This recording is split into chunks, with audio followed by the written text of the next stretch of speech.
Багцлалт болон барааны үлдэгдэл зэсийг хэрхэн ашиглах вэ? Бараа менежмент хэсгийн барааны үлдэгдэл зэс рүү орно.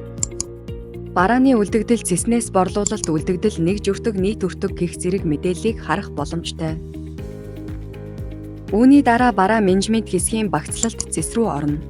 Багцлалт хийх нэмэгт овчийг дарам мэдээллийг бүртгэнэ. Үүнд салбарыг сонгоно. Бараагаа сонгож оруулна. Оруулсан барааны орцны мэдээлэл доор харагдана. Мөн барааны тоог оруулан хадгалах товчийг дарснаар багцлалт амжилттай үүснэ.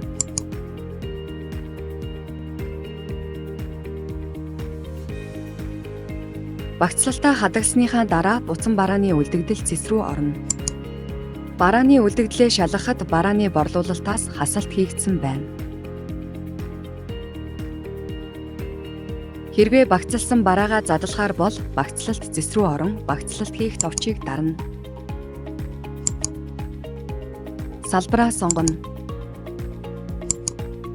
Төрлөө сонгохдоо задлахыг сонгож өгнө. Бараагаа сонгоно. Мөн барааны тоог оруулан хадгалах товчийг дарснаар амжилттай задлана.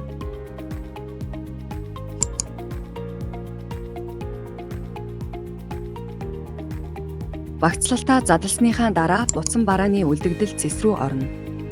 Барааны үлдэгдлээ шалгахад барааны борлуулалт үлдэгдэл гэх зэрэг мэдээлэл хэрхэн хасагдаж нэмэгдсэнийг харах боломжтой.